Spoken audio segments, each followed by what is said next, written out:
in this operation.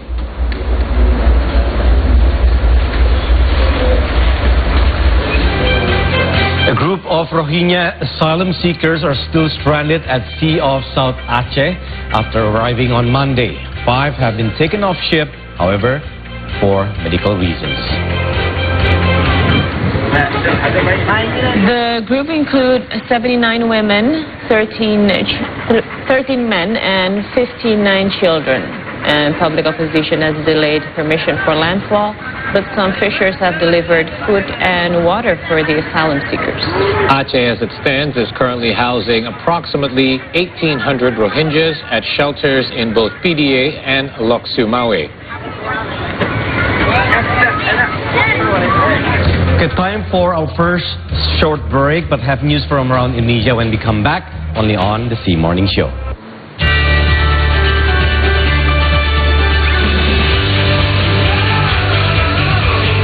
Hello, you're watching Jtv Updates with me, Indra Marfal. The latest from Indonesia and the world. Over 200,000 Palestinians work without jobs. Presented in an accurate, Expected to reach 4.95 meters. timely, and up-to-date manner. Democrats involved and Republicans Jtv Pacitan run after each other's running mates on Tuesday. Only on C Today Updates every Monday to Friday at 2 and 4 p.m. Ada cerita menarik seputar barista yang ada di kedai kopi kamu. Percaya nggak sih ada orang yang nggak buang sampah selama hampir 20 tahun? Kita punya metode. Jadi sampah-sampah dapur yang begitu bermasalah bagi orang lain, bagi kami justru kita khususkan. Rumah Oma Cafe ini adalah tempat pertama yang menjadikan para lansia untuk menjadi pramusaji. Bersama saya Indi Barat di Teman Bicara.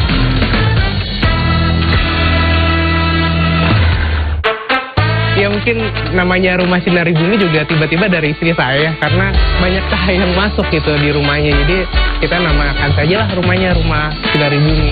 Modern tropis dengan sentuhan Jepang dan Skandinavian. Nah sebenarnya kalau Japandi itu kenapa agak naik daun? Karena menurutku nggak dihabis masa gitu. Kapanpun bisa dipakai, kapanpun bisa kita gunakan temanya. Seni itu udah jalan hidup saya ya Mas ya. Bisa bertahan di dunia kesenian. Bagi saya itu udah sesuatu yang sangat mewah. Mungkin ada yang bilang, apa sih gunanya seni itu gitu. Tapi buktinya sendiri, seni masih ada. Tapi ya seni itu ya hidup. Kita hidup di dalam seni, kita membangun seni itu sendiri. Jadi kita menjadi satu bahwa kita hidup di dalam seni. Indonesia ini adalah negara yang kaya, bukan hanya keindahan alamnya, tapi juga kearifan lokalnya. Menurut saya sudah saatnya kita untuk saling berkolaborasi, pemerintah, entitas masyarakat dan seluruh stakeholder itu bareng-bareng memikirkan keberlanjutan dari tempat tinggal yang kita huni. Mungkin mau menekankan pentingnya hidup untuk pembangunan berkelanjutan. Just want to wish Steve today a happy belated 4th birthday. That's gone really quick, hasn't it? You guys have been there a while now. It does feel like that. But you guys keep on reaching new heights, and hopefully you guys keep on reaching new heights for many more years to come. All the very best, guys. Di sini saya pikir, wah ternyata kami bisa merasa nyaman dengan hunian tradisional itu yang tidak perlu AC.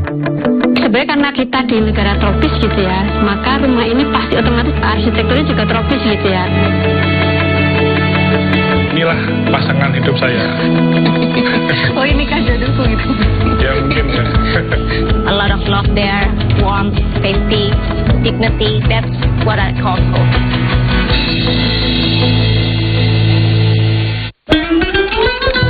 Tiap hari begini enak tak enak pun dah terlanjur. Kalau sebut ayam ya, semua kenal. Nanti akan saya buktikan bahwa saya akan bisa lebih dari kamu. Bikin tahu yang pertama kali lempar mie itu papa saya. Dulu resep ini dari nenek. Nenek turun kasih bapak, bapak turun kasih saya. Nanti turun kasih anak juga. As Indonesian, we love to eat big breakfast, so let's find out.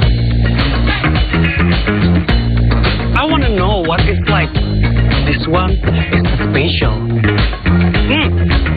My God, the sambal is very hot. Whoa.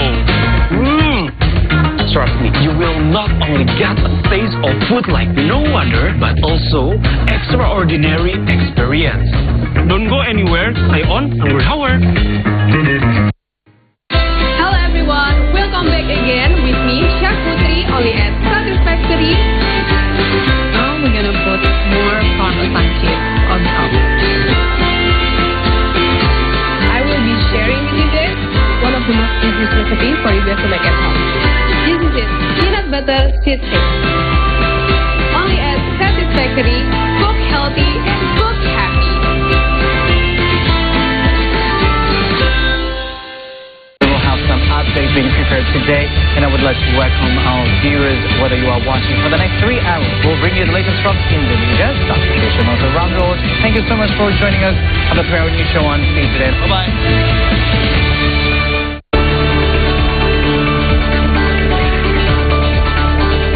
Welcome back to the City Morning Show, everyone. It is 6:15 in the a.m. and it's time for more updates from right here in Indonesia, beginning with our first story where a rainstorm sweeping through the Cikarang area of Bekasi Regency yesterday has left the Regency's main stadium damaged. The storm tore off a large part of the Wibawa Mukti Stadium's roof and knocked down dozens of merchant stalls. In addition, the Golok monument near the stadium also suffered damage, and no casualties were reported in the incident. 2 are in custody for transporting narcotics in Batam, and they were arrested by Riau Island customs officials at the Harbor Bay and Batam Center Terminal last weekend. Authorities said one of the suspects was found with some 400 grams of meth and drug paraphernalia concealed with diapers. The other was found with 2 packets of meth and 78 Happy 5 pills wrapped around their thighs. The drugs were coming inbound from Malaysia, and the 2 have now been handed over to the provincial police for questioning. Terkait dengan upaya penyelundupan berasal dari dua-duanya di Situlang Laut, dan yang pertama ke Pelabuhan Batam Center dan yang kedua itu ke Pelabuhan Harbor Bay. Dan pada saat penindakan kita lakukan pemeriksaan dan terindikasi adanya narkotik tersebut itu disimpan di tadi masukkan ke dalam selangkangan ya untuk mengelabui petugas. Kurang lebih 700 dalam hal ini 685 gram metafetamin dan 78 butir Happy 5 itu. Armed Forces personnel under the Habema Operations Command have carried out social missions on the border with Papua New Guinea. And parts of these missions include the distribution of basic goods and the purchase of local crops, which is aimed at supporting the regional governments and also promoting inclusive social communication with all stakeholders. Habema Task Force personnel distributed basic goods during a patrol on Monday to Susumuk village resident on Monday. The visit received a warm welcome from the villagers. Another patrol in Yoparu village of central Papua's Intan Jaya bought local produce as part of the Rosita initiative. The initiative aims to support local farmers. Now, the activities were in line with the presidential decree instructing the military to accelerate development in Papua. And this is done through providing security support and essential community service, as well as engaging in inclusive social communications. Moving on now, Indonesian President Prabowo Subianto inaugurated ministers of the Merah Putih or Red-White Cabinet at Merdeka Palace earlier on Monday. Prabowo inaugurated 7 coordinating ministers and 41 ministers, along with Attorney General officials, National Intelligence Agency officials, Presidential Chief of Staff, Head of the Presidential Communications Office, and Head of the National Economic Council. The Merah Putih Cabinet saw an additional 3 coordinating ministers and 10 ministers compared to the previous Indonesia Maju or Onward Indonesia Cabinet. Several names who once served as ministers in the Jokowi and Ma'ruf Amin administration have returned to the government, and this time under Prabowo and Gibran Rakabuming Raka's leadership. Among them is Airlangga Hartarto, who returns as coordinating minister for economic affairs, Pratikno, who now holds the position of coordinating minister for human development and culture, and Agus Harimurti Yudhoyono, who will serve as the coordinating minister for infrastructure and regional development. Other ministers appointed to the cabinet including Zulkifli Hasan, Erick Thohir, Bahlil Lahadalia, Sri Mulyani, Budi Ari Setiadi, and Tito Karnavian.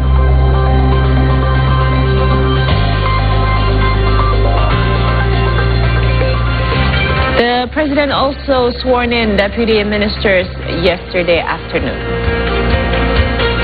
A total of 56 deputy ministers took their oaths of office before the president at the Merdeka or Presidential Palace. The numbers saw a significant rise compared to Joko Widodo's Indonesia Maju cabinet, as the current administration seeks to provide ministries with a more focused method in carrying out their duties.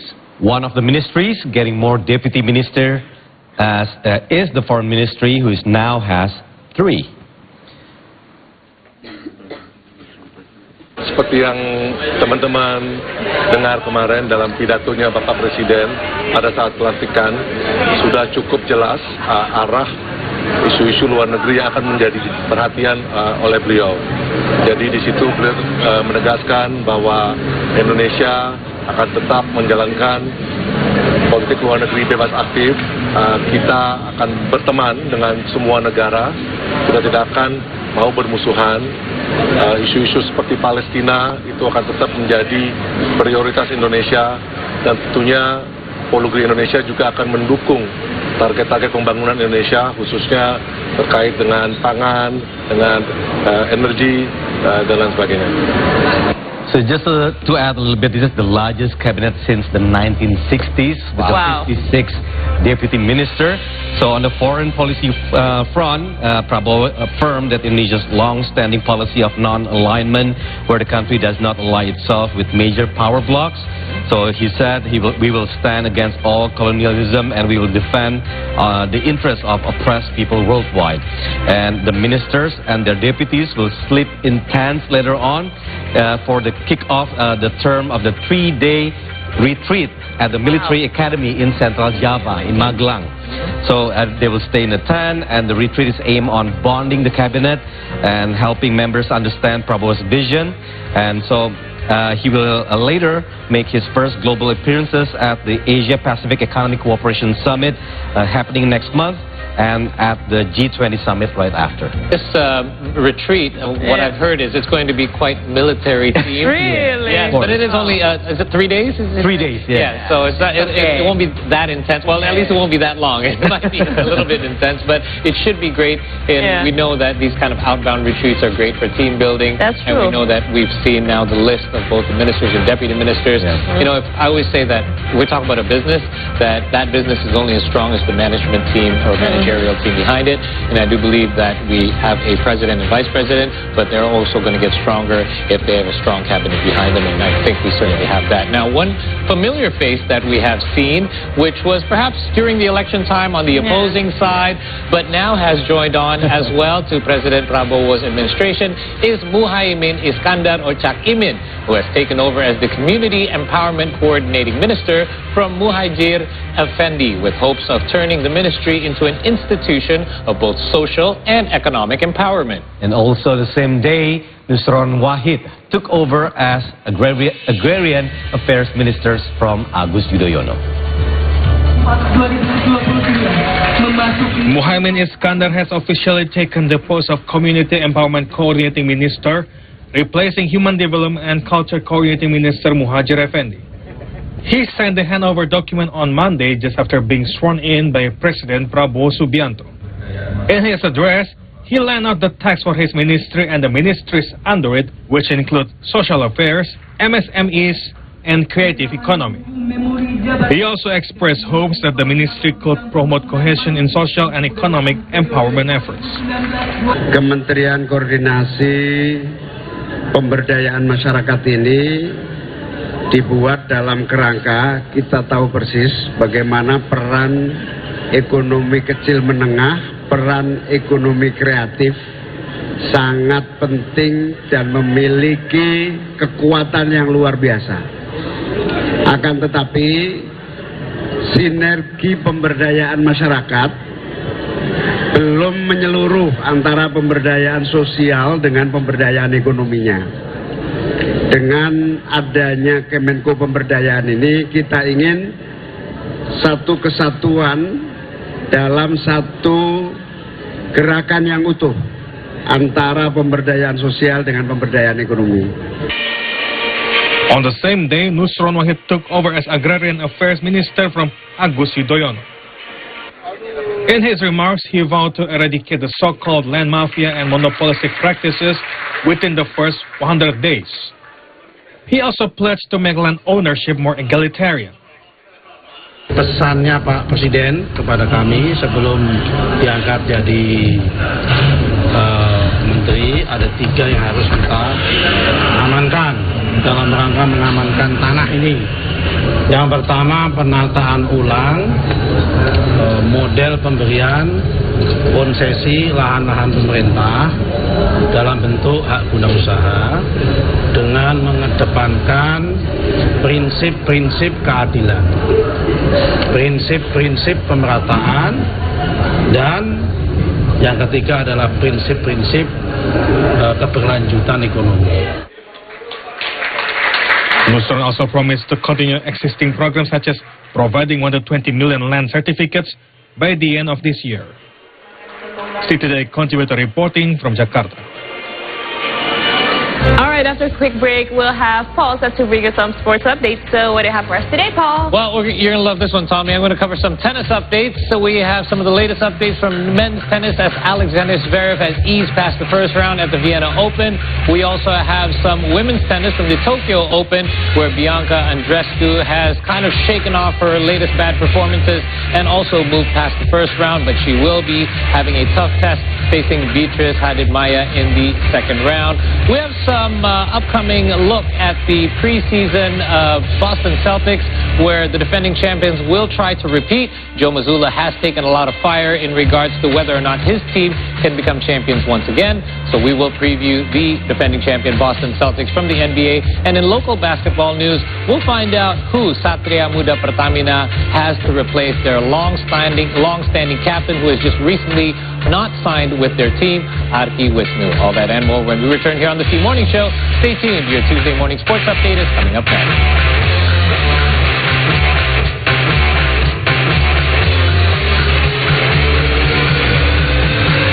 Sini saya pikir, wah ternyata kami bisa merasa nyaman dengan hunian tradisional itu yang tidak perlu AC. Sebenarnya karena kita di negara tropis gitu ya, maka rumah ini pasti otomatis arsitekturnya juga tropis gitu ya. Inilah pasangan hidup saya. Oh, ini kan jodohku gitu. Ya mungkin ya. A lot of love there, warmth, safety, dignity. That's what I call home.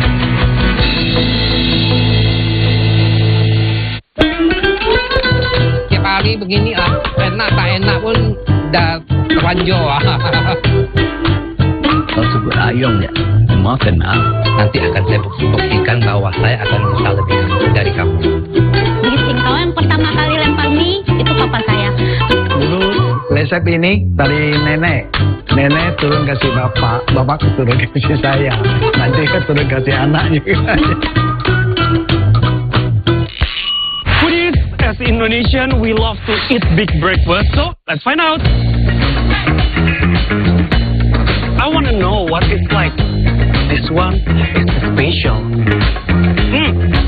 Oh my God, the sambal is very hot. Oh,